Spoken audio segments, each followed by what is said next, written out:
जो देश के पास जो खर्चा करने के लिए अवेलेबल है, जो खर्चा कर पाएगा, उसी को डिस्पोजेबल इनकम कहते हैं। डिस्पोजेबल इनकम में क्या आता है? फैक्ट्री कॉस्ट पर नेट डोमेस्टिक इनकम में net factory income from abroad जोड़ देंगे तो आ जाएगा नेशनल प्रोडक्ट हो जाएगा फैक्ट्री कॉस्ट पर। उसके बाद इनमें से इनडायरेक्ट टैक्स यानी कि टैक्स मैंने सब्सिडी कर दीजिए तो ये हो जाएगा एमपी आ जाएगा मार्केट प्राइस। उसमें से जो बाकी दुनिया से जो दान उनका रुपया मिलता है, वर्ल्ड बैंक सब जो हेल्प के रूप में देता है, उसको जो है वही हो जाएगा नेशनल डिस्पोजेबल इनकम, मतलब मेन सरकार वाला जो खर्चा के लिए रुपया होता है। उसके बाद और भी देख लेते हैं निजी क्षेत्र के बारे में। निजी क्षेत्र प्राइवेट कंपनी हो गया। विभागीय जो डिपार्टमेंटल इंटरप्राइज जो जिसको कि सरकार ओन करता है, उसी को विभागीय उद्यम कहा जाता है, जैसे कि इंडियन रेलवे हो गया, पोस्ट ऑफिस सब हो गया। उसके बाद नॉन डिपार्टमेंटल इंटरप्राइज मतलब कि जो इसको कि संसद से कोई कानून वगैरह पास करके जिसको इस्टेब्लिश किया गया है, वो रहता है नॉन डिपार्टमेंटल। जैसे LIC हो गया, RBI हो गया, IDBI हो गया, इसको संसद से कानून बना के पास किया गया है। उसको सरकारी कंपनी उसको कम से कम 51% सरकार का हिस्सेदारी रहता है, जैसे HMT भेल वगैरह हो गया। प्राइवेट इनकम CS जो है केंद्रीय सांख्यिकी विभाग, उसके हिसाब से नीचे आएगा क्या क्या परिभाषा होता है। उसमें होता है नेट डोमेस्टिक प्रोडक्ट, DP हो गया, उसमें net factor from income from abroad add कीजिएगा तो नेशनल प्रोडक्ट हो जाएगा। नेट डोमेस्टिक प्रोडक्ट उसका net factor income from abroad. उसके बाद इंटरेस्ट और नेशनल डेब्ट पे इंटरेस्ट। उसके बाद आता है सरकार से जो दान मिलता है वो, और उसके बाद जो विदेश से वर्ल्ड बैंक की सबसे दान मिलता है वो, सबको जोड़ के हो जाता है प्राइवेट इनकम। उसके बाद पर्सनल इनकम। अब देखिए पर्सनल इनकम क्या होगा? जो प्राइवेट इनकम हुआ उसमें से जो प्राइवेट इंटरप्राइज का जो बचत होगा, प्राइवेट इंटरप्राइजेस का बचत और कॉर्पोरेट टैक्स के बचत को घटा दीजिए। प्राइवेट इनकम में से प्राइवेट इंटरप्राइज का जो बचत हो रहा है उसको घटा दीजिए और कॉर्पोरेट टैक्स को घटा दीजिए, तो वही उसका पर्सनल इनकम रहेगा। पर कैपिटा इनकम क्या होता है? जितना नेशनल इनकम हुआ उसमें से कुल जनसंख्या को भाग दीजिए तो पर कैपिटा इनकम हो गया। अब GDP पर कैपिटा कैसे निकलता है? GDP पर कैपिटा के लिए मार्केट प्राइस पर जैसे फैक्ट्री कॉस्ट पे है तो GDP पर कैपिटा GDP जो मार्केट प्राइस पे निकालिए और उसके बाद टोटल जनसंख्या से जो है भाग दे दीजिए। The gross domestic knowledge product, ये जो डिजिटल युग में मापने का तरीका है, इसका खोज करता है उम्बेर्तो सुल्पासो।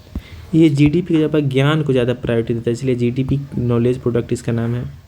अब GDP के जब GDKP का बात हो रहा है, ऐसा बात है कि भारत में जो है पहला देश होगा जो इसको मानना शुरू करा GDKP को। और GDP का विकास क्रम देखते हैं। सबसे पहले साइमन कुजनेट्स जो है अमेरिका के थे, 1937 में इसका मेन रूप से तैयारी की गई।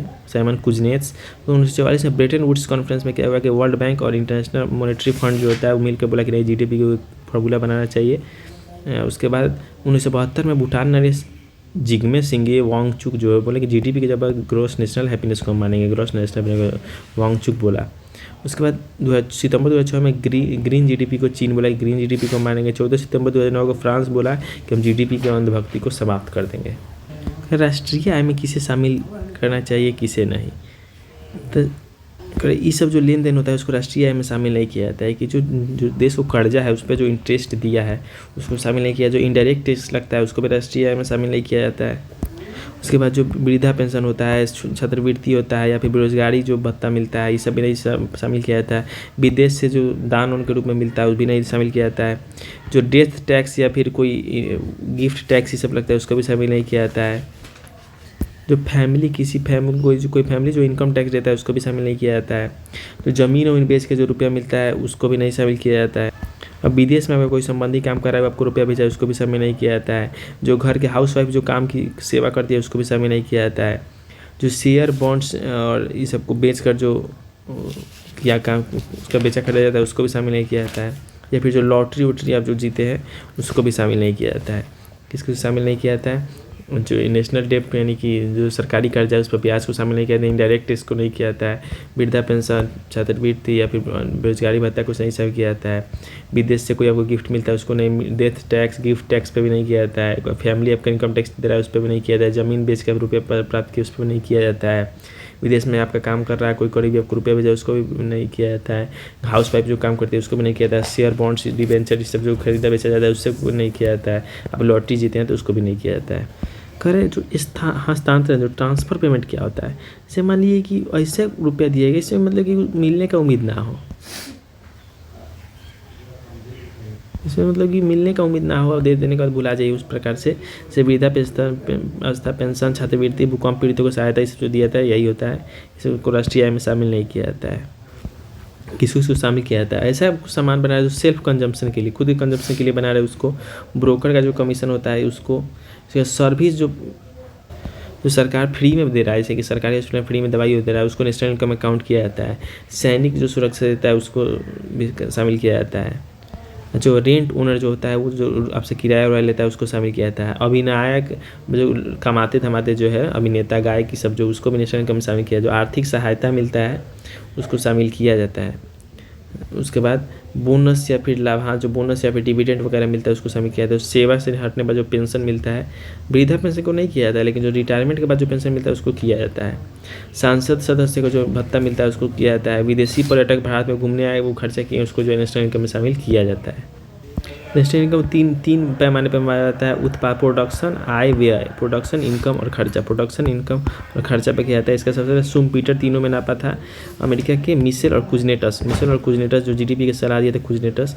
इस राष्ट्रीय आयोग को मापा कि तीनों बार सीए जो है वो तीनों पर मापता है, उत्पादन, आय और व्यय तीनों पे होते हैं उत्पादन विधि से।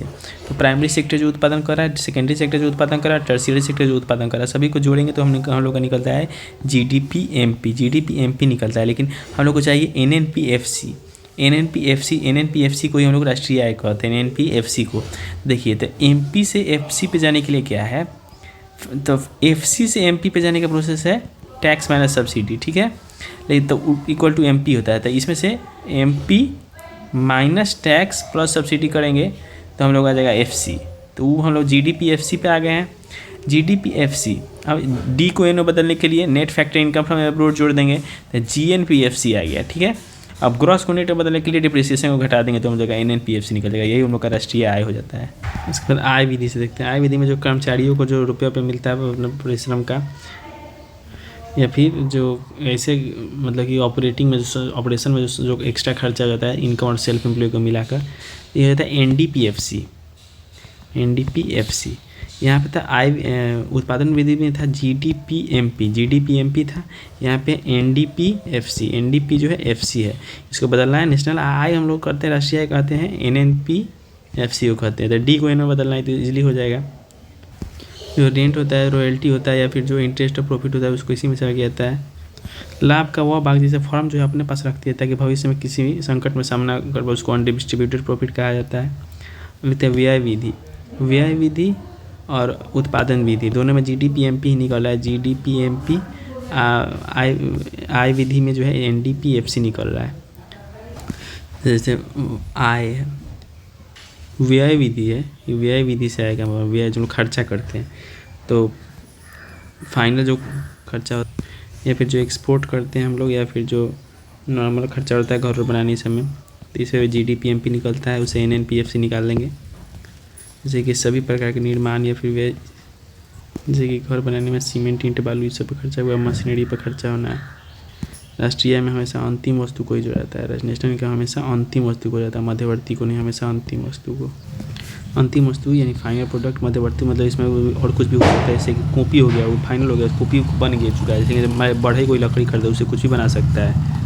जैसे कच्चा माल इसमें होता है, इसमें जो मेन उपभोक्ता है वही होता है। हमें नेशनल इनकम नापने में क्या क्या कठिनाई आता है, और ऐसा बहुत सारी चीज़ें जो डिमोनेटाइज रूप में जो एक्सचेंज होता है, जो लोग खरीदा बेचा जाता है, उसका बहुत सारा मेथड है। नेशनल इनकम नापने का कौन ज़्यादा सही है, इसको भी मैटर ऑफ डिबेट है।